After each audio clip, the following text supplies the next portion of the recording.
السلام عليكم ورحمة الله وبركاته.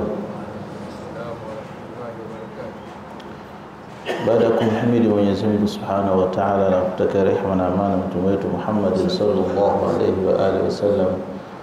Tunaendelea na kukumbushana masala mbalimbali katika dini yetu, na tupo katika mwendelezo wa babu salati al-musafir katika kipengele cha al-jam'u baina as-salataini,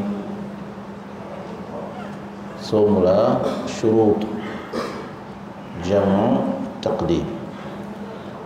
Tulijaliwa kuzungumzia masala mbalimbali inahusiana na kukusanya, ikiwemo ni ipi bora kukusanya au kuacha kukusanya. Na pia tukazungumza kama mtu akiwa msafiri akapata hali fulani, je, bora yake ni kutanguliza au kuchelewesha, kama tulikuwa tumeafikiana kuelezana jana kwa tawfiki ya Mwenyezi Mungu Subhanahu wa Ta'ala. Leo tukiendelea sasa na shuruti ya jamu taqdim, ili kutanguliza swala. Kuna shuruti zinataalaq na jamu taqdim na shuruti zinataalaq na jamu ta'khir. Ili kukusanya kwa kutanguliza na kukusanya kwa kuchelewesha kuna namna zake. Anasema shurutu jami taqdim 7, sharti za kuweza swala tunaikusanya na mwingine kwa kuitanguliza ni 7. Sharti zake ni ngapi? 7. Sharti ya kwanza kabisa, bada'atu bil ula, ni kule kuanza kwa ile swala ya kwanza kwa utaratibu uliokuja katika Uislamu, kwamba inakusudiwa swala ya kwanza sio ile ya kwanza manake kuanza kutajwa au kuswaliwa. Ya kwanza kwa ile utaratibu ambao ulikuwa umewekwa, kwamba kuna kusanya swala 4, adhuhuri na alasiri na magharibi na isha. Kwa hiyo inakusudiwa kwanza utakaoianza wewe, hapo ndo inakusudiwa ya kwanza. Kwa mfano unataka kuswali adhuhuri ukusanye na alasiri, kwa ya kwanza itakuwa swalati adhuhuri. Hivyo ndio makusudio. Kwa bada'atu bil ula, uanze ya kwanza, usije ukaanza alasiri kufanya basi basi kisha ndio ukaja adhuhuri. Ay at-tartibu fayabda bis salati al-ula dhuhran au asra. Ataanza kwa swala ile ya kwanza kwa sababu ndio inayokusudiwa kukusanya na mwenzie. Hiyo ni sharti ya kwanza. Sharti ya pili, niyatul jam'i fiha, nia ya kukusanya ndani ya hiyo swala utakayoianza. Kwa mfano ikawa nia hujatia katika swala ya kwanza kama unakusudia kukusanya, ukatoa salamu ukaisi mimi bwana nina safari bwana, inabidi lazima nikusanye swala. Ukisimama kukusanya swala tuka ghair maqbula, swala yako haitopokewa, haitokubalika, na utakuwa unahitajika uiswali katika wakati wake. Kwa hiyo niyatul jam'i fiha, sharti yake ndani ile swala, hata kama ikiwa mwisho, lakini lazima utie nia katika swala ya kwanza. Maksudi yake ni nini? Ni kusema ni kutambua kwamba yanwi jama taqdim fi athna'i salati al-ula, anuie kukusanya kwa kutanguliza katika ile swala ya kwanza anaweza kuswali, walau ma'a salam, japo kwa yuko pamoja na salamu, yani mwisho yanasema assalamu, anapitisha kwamba nikusanye na swala ya asri au nikusanye na swala ya isha. Hiyo ndio itaswihi. Fayajuzu fi athna'i salah kulliha wala yushtaratu an takuna athna'a al-ihram faqat.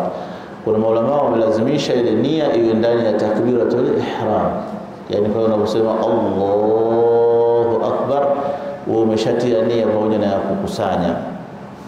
Ala sabili mithal, katika njia ya mfano, wakati unasema ile Allahu akbar unasema usalli fardhu dhuhri majmu'a ma'a al-'asri lillahi ta'ala, ili ukiishia akbar yani tayari na yuko ushapitisha katika moyo wako, usalli fardhu dhuhri majmu'a ma'a al-'asri lillahi ta'ala. Unaweza kusema taqdiman au taakhiran, lakini kama ni ziada. Mujarrad unaswali unakusudia wa kwanza kuivuta ile asili kuja dhuhuri, maana yake ni takdim. Ukiwa utaswali basi kama utaacha hii adhuhuri kwenda katika alasiri, itakuwa ni jamu taakhir. Kwa hiyo sio msama taqdim au taakhir, lakini ile nia baadhi ya ulama wameshartisha ndani ya takbira ya nini, ya ihram. Lakini kauli rajih, maadamu swala mzima ile haijamaliza ya kwanza, kwa mfano unaswali swala dhuhuri na wewe ni msafiri, kabla hujamaliza ile swala ya dhuhuri, basi tia nia ya kukusanya. Na nia kama tumesema utamke ndio tu sala ile kupitisha kwa kwamba kwa mimi nasafiri, acha nikusanye.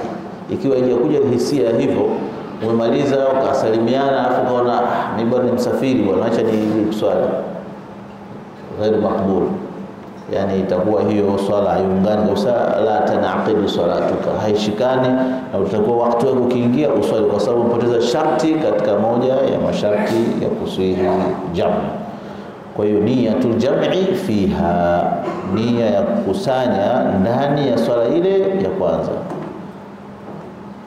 kama tulivyosema hapa, fayajuzu fi athna'i salati, inafaa kunuia katikati ya swala, japokuwa juzu ya mwisho, yani kipande cha mwisho salamu inafaa. Wala yushtatu an takuna athna'a takbiratul ihram faqat, walakin al-afdal, recommendation ya ulama kwamba ni afdal kufanya nia athna takbiratul ihram, kufanya nia pale athna takbiratul ihram, kwamba Allahu akbar. Hiyo kisa akbar ushanuia zote hizo, usalli fardhu adh-dhuhri majmu'an ma'al 'asri taqdiman lillahi ta'ala, Allahu akbar.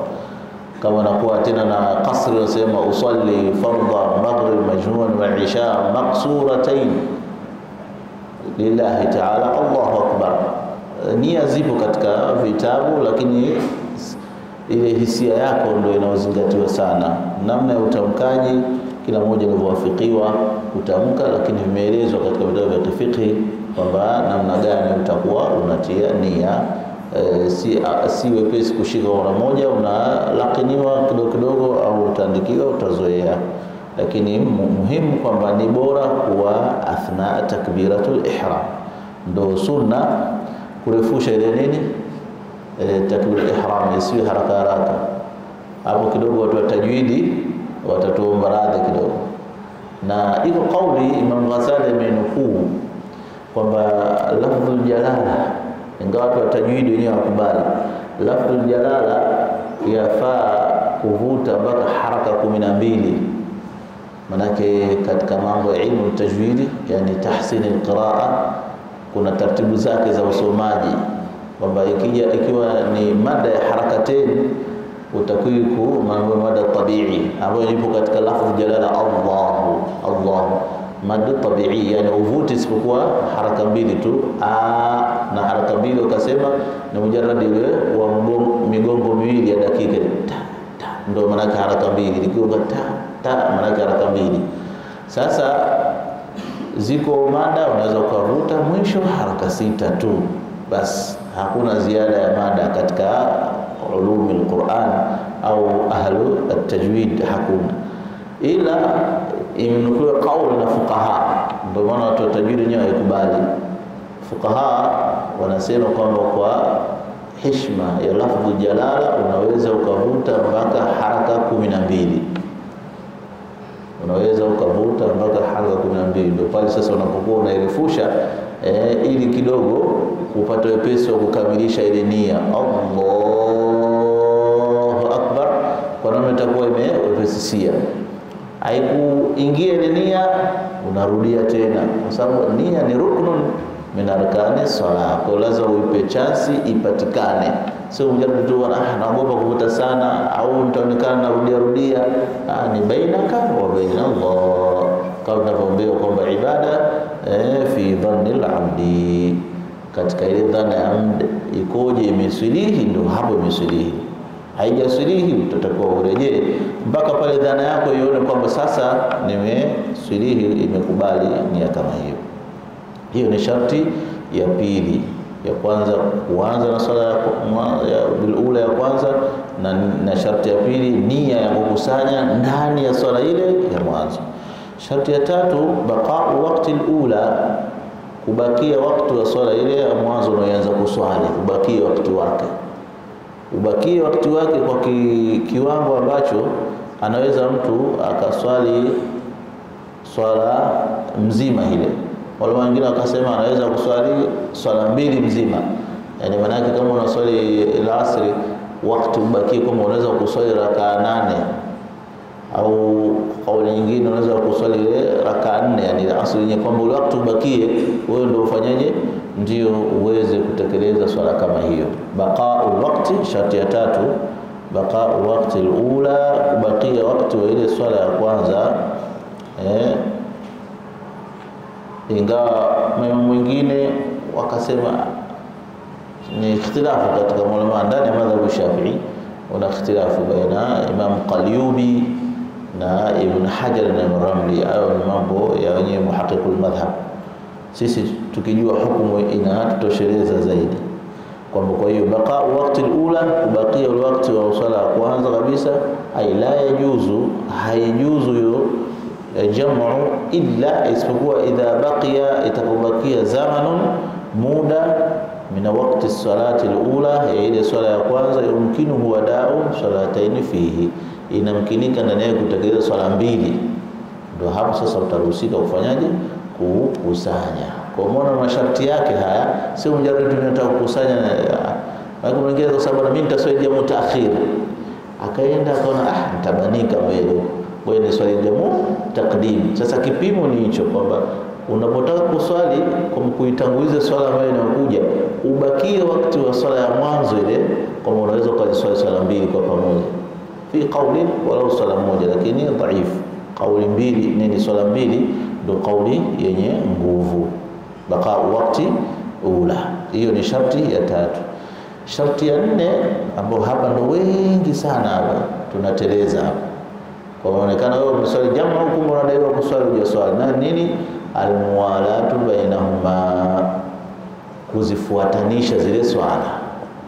Sio manake uswali moja alafu kachukua distance kubwa hukuswali na ile swala nyingine.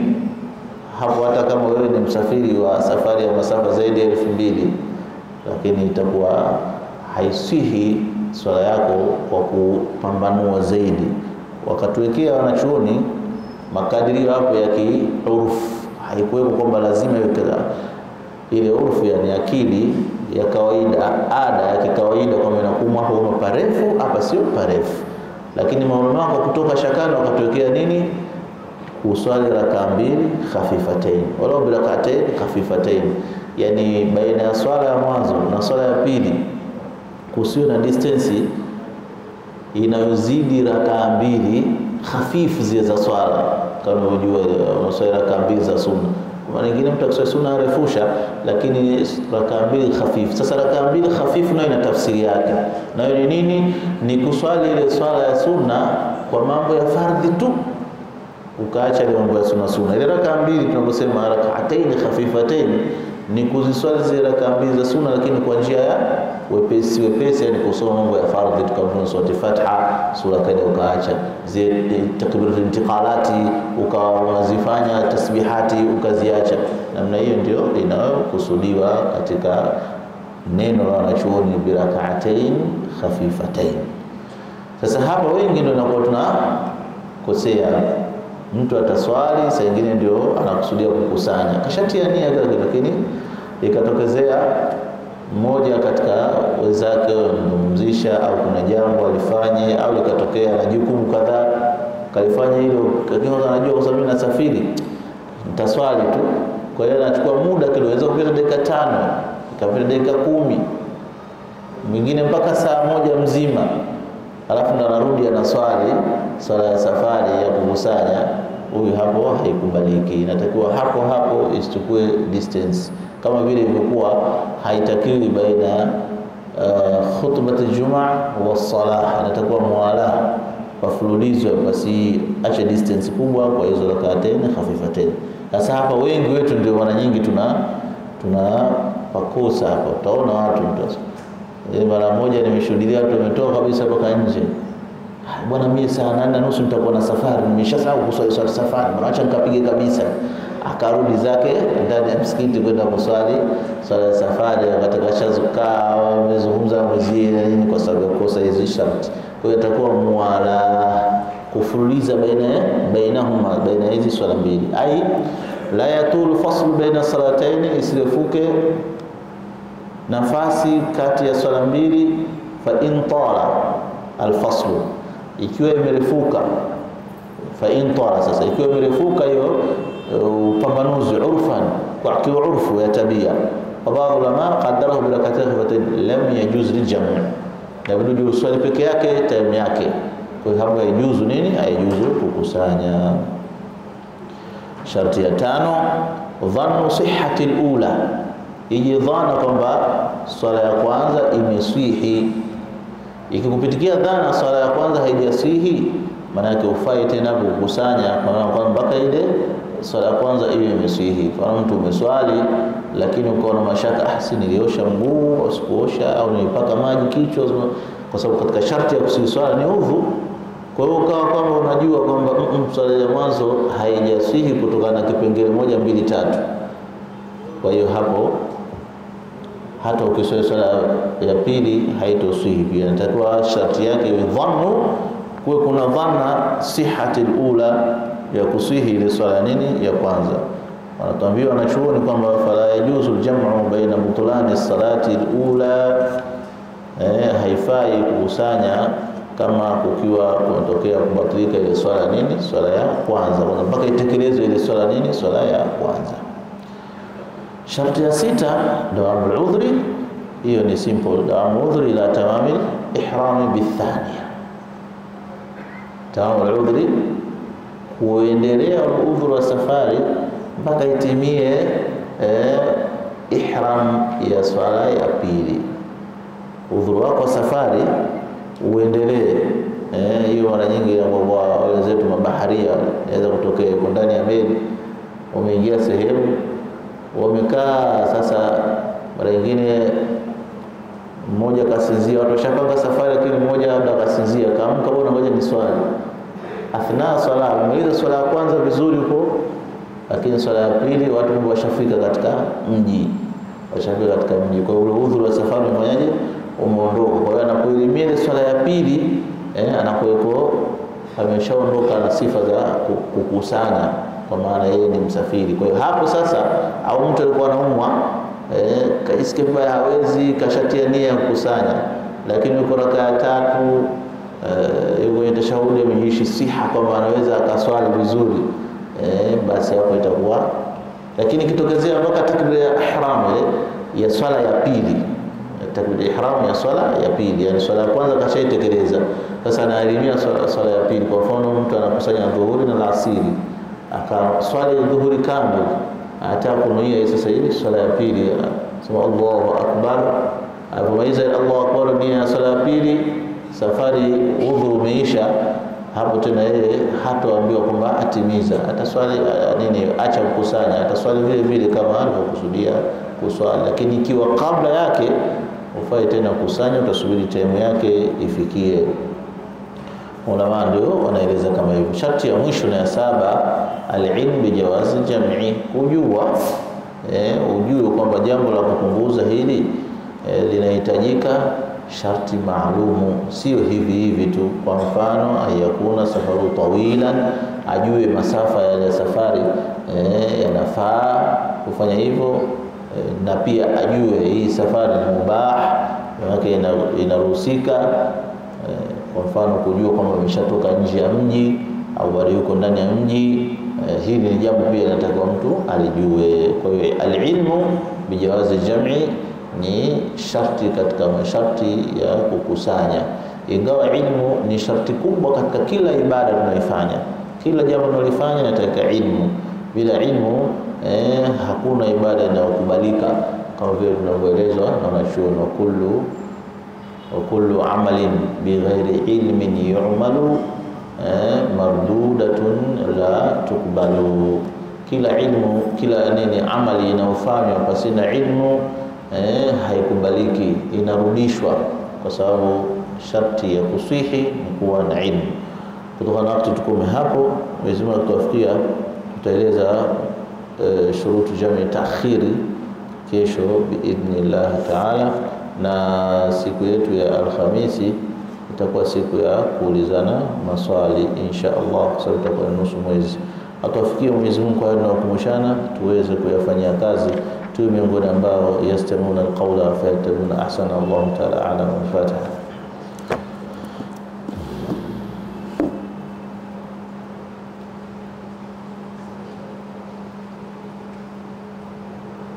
الحمد لله رب العالمين والصلاة والسلام على أشرف الأنبياء والمرسلين. اللهم فقهنا في الدين وعلمنا التأويل والتفاسير وارزقنا عمل فيه يا رب العالمين. اللهم لا تمنعنا عن العلم بمانع ولا تقطعنا عنه بقاطع وارزقنا عمل فيه يا رب العالمين. ربنا آتنا في الدنيا حسنة وفي الآخرة حسنة وقنا عذاب النار برحمتك يا غفار. صلى الله عليه وسلم. الحمد لله رب العالمين.